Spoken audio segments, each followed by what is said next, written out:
गोस्वामी तुलसीदास जी ने जहाँ पे एक बार शब्द का प्रयोग किया है वहाँ पे मानो कोई में कोई महत्वपूर्ण रहस्य छिपा हुआ है या कोई घटना घटित हुआ है। एक बार शब्द का कई सारी चौपाइयाँ हैं, बहुत सी, उसमें कुछ चौपाइयों का गुणानुवाद में कर रहे हैं। एक बार भरि मकर नहाए, असब मुनि सया श्रमण सिधाए। एक बार त्रेता युग माही,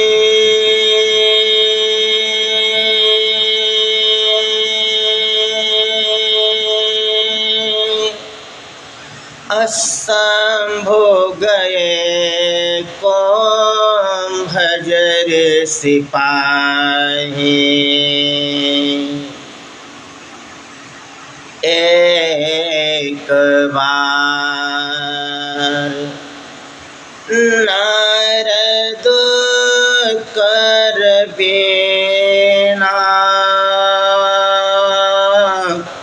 अगावत गुण गण ज्ञान प्रवीणा। कि एक बार भूपति मन माही, अभय ग्लानि मोर सुत नाहि। कि एक बार जननी नयन वाये, अक्करे सिंगार पलना पवढ़ाए।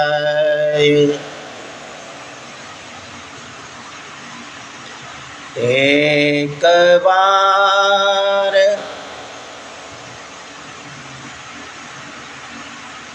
हरि मंदिर जपत रहो हरि नाम, गुर आयो अभिमान ते उठ नहीं कीन्ह प्रणाम। एक बार चोन को सोम सुहाए, अनिज कर भूषण राम बनाए। तो एक बार की जो ये चौपाइयाँ हैं बहुत महत्वपूर्ण है। तो चलो अब हम लोग देखते हैं कि एक बार भूपति मन माही,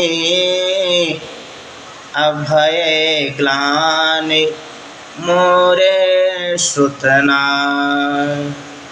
राजा दशरथ को एक ही बार अपने जीवन काल में उन्हें ग्लानि उत्पन्न हुआ। 60 वर्ष के राजा दशरथ हो गए लेकिन कभी उनके हृदय में ग्लानि नहीं आया, मात्र एक बार आया। वो एक बार क्यों आया? यदि मनुष्य का पुण्य बल अत्यधिक ज़्यादा रहता है तो उसके यहाँ कोई पुण्यवान धर्मनिष्ठ शक्ति ही अवतार लेंगे, दूसरा नहीं लेंगे। क्योंकि वही मनु और शत्रुपा तो राजा दशरथ हुए, और मनु शत्रुपा जब तप कर रहे थे तो उनके पास स्वयं ब्रह्मा विष्णु महेश का जाने कितने बार गए वर मांगने को, तब जा कर के मनुष्य सत और रूपा ने वर को प्राप्त किया, वर मांगा। नहीं तो मन और सतरूपा वर नहीं मांग रहे थे। कई बार गए मन के पास ब्रह्मा विष्णु महेश के विधि हरि हर तप देखे अपारा, अब मनुष्य समीप आए बहुबारा। बहुबारा कई बार उनके पास आए तो राजा दशरथ को एक बार ही ग्लानि क्यों हुआ। एक बार राजा दशरथ जी शिकार खेलने के लिए एक मृगी का पीछा किया।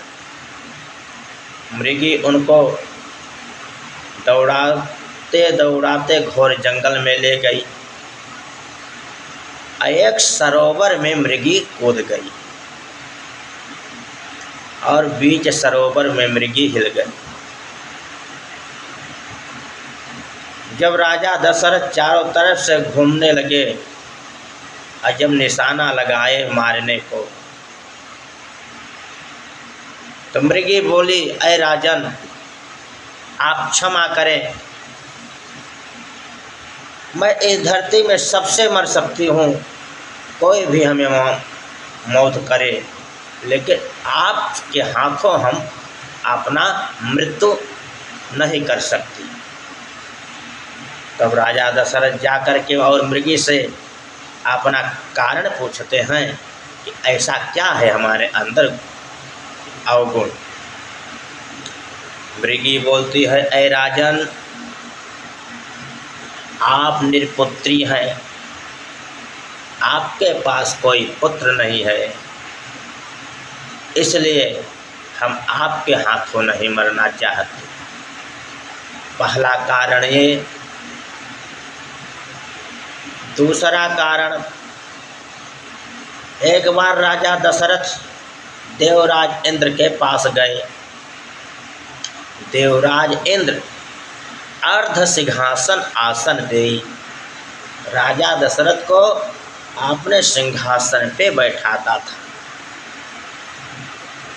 जब राजा दशरथ वहाँ से उठकर चल दिए तो जब चल देते थे उसके बाद वो सिंहासन धुलवा करके इसके बाद देवराज इंद्र उस पे बैठता था। एक बार देवराज इंद्र के यहाँ गए और उनका राजा दशरथ का तलवार छूट गई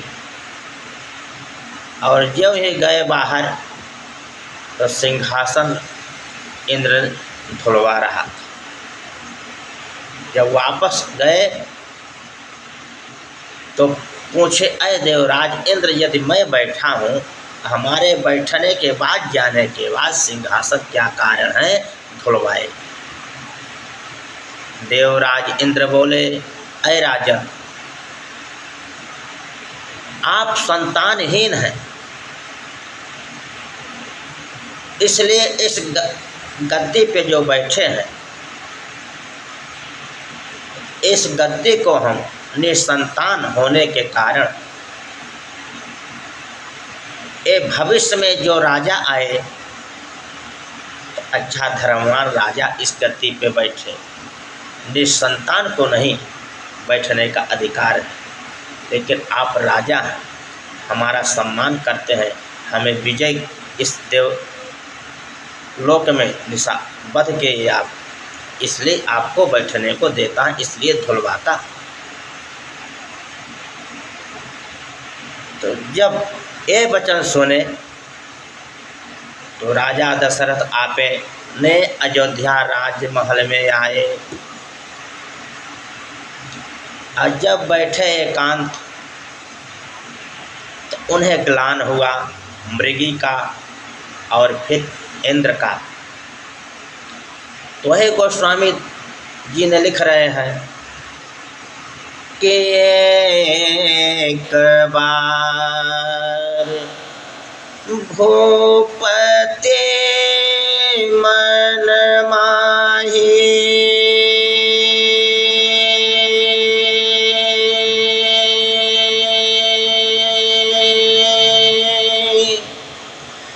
अभय अग्लानि मोरे सुत नाहि।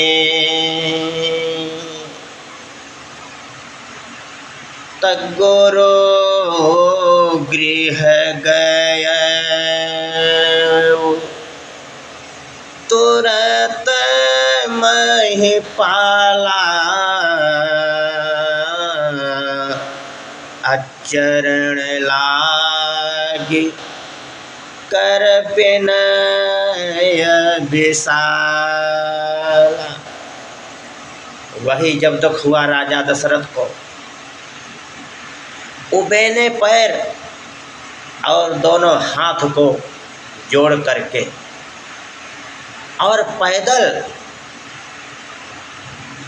अपने गुरु वशिष्ठ के पास जाकर चरणों में साष्टांग दंडवत करते हैं।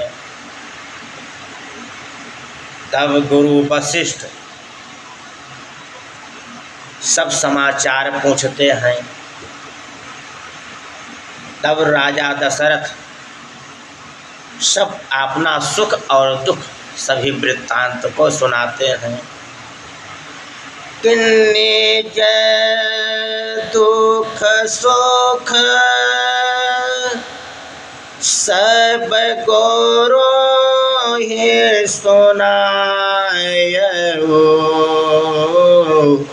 कहि वशिष्ठ बहुविधि समुझायऊ। राजा दशरथ आपने समस्त सुखों को और आपने समस्त दुखों को, ये जो सब दुख है, ये सभी वृत्तांत को सुनाया। गुरु वशिष्ठ जी बड़े धैर्य के साथ, विनम्रता के साथ सभी दुख को उनको सुना और बाद में सभी दुखों का निष्कर्ष राजा दशरथ के दूर किया। तो ये चौपाई था कि एक बार भूपति मन माही, अभय ग्लानि मोरे सुत नाहि। एक बार भूपति मन माही, भय ग्लानि मोरे सुत नाहि। तो अभी जितने चौपाइया बोला, समय हम YouTube का समाप्त हो रहा है, कम से कम 1.5 घंटा समय चाहिए। तो सभी यदि होता तो बाकायदे अर्थ बताता, इसलिए यहीं पे YouTube का समय ख़त्म हुआ। और श्रोतागणों को जय जय सीताराम।